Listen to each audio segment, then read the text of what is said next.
বাংলাদেশ এবং হংকং এর মধ্যে আজকে একটি খেলা অনুষ্ঠিত হবে 8টায়, এবং এটা এএফসি এশিয়া কাপ কোয়ালিফায়ারের একটা অংশ, ফুটবল টুর্নামেন্ট। বাংলাদেশ টাইম 8টায় শুরু হবে এবং বাংলাদেশের এই খেলার মধ্য দিয়ে হংকং এর সাথে পঞ্চমবার প্রতিদ্বন্দ্বিতা করবে। ইতিপূর্বে এখন পর্যন্ত হংকং এর সাথে বাংলাদেশ কখনোই জিতেনি। 5টা ম্যাচ খেলেছিল, 4টা হংকং জিতেছে, একটা ম্যাচ ড্র হয়েছে। আজকে বাংলাদেশ মোস্ট ফেভারিট থাকবে একটা কারণে, যেহেতু ভেন্যুটা আমাদের। এটা নিয়ে অবশ্য হংকং এর কোচ প্রেস ব্রিফিং এ বলেছে যে ভেন্যুটা ওদের মন মতো হয়নি। আমাদের ভেন্যু, পাশাপাশি আমাদের হাতে আছে জামাল ভুঁইয়া, হামজা চৌধুরী, সুমিত সোম আছে, জিকো আছে, ফয়সাল আছে, ফাহমিদুল আছে এবং তবু বর্মন আছে।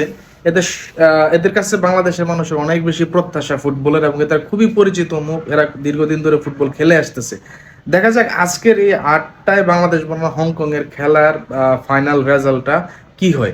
ক্রিকেট আমাদেরকে বিভিন্নভাবে হতাশ করছে, কিন্তু জেনুইন একটা আমজনতার মধ্যে মুরব্বী থেকে শুরু করে একটা শ্রেণী পর্যন্ত ফুটবলের জন্য অদম্য প্রেম ভালোবাসা আছে। বিগত সময়গুলোতে বিভিন্নভাবে ফুটবলটাকে আমরা বিভিন্নভাবে দেখতে গেলেও কিন্তু রেজাল্ট সেভাবে পাইনি। এখন একটা পরিপূর্ণ দল হিসেবে আত্মপ্রকাশ করতেছে।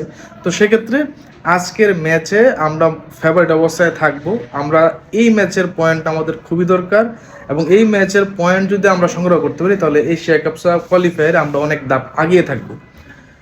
বাংলাদেশে যে 3জন, সুমিত সোম, জামাল ভুঁইয়া এবং আমির হামজাই যে শুধু আর নাগরিকত্ব নিয়ে খেলতেছে ব্যাপারটা তা না। হংকং এর টিমের মধ্যেও 11 জনের মধ্যে 8 জনই বিভিন্ন দেশের, Brazil, Germany, Argentina, Japan, China, বিভিন্ন জায়গা থেকে নেওয়া হয়েছে।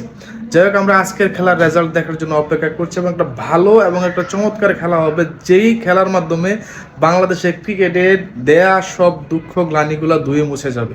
আমরা অপেক্ষা করব আজকের ম্যাচের জন্য, এবং hope for the best Bangladesh team, এবং আমরা ইনশাল্লাহ হংকং এর সাথে জয়লাভ করতে পারবো।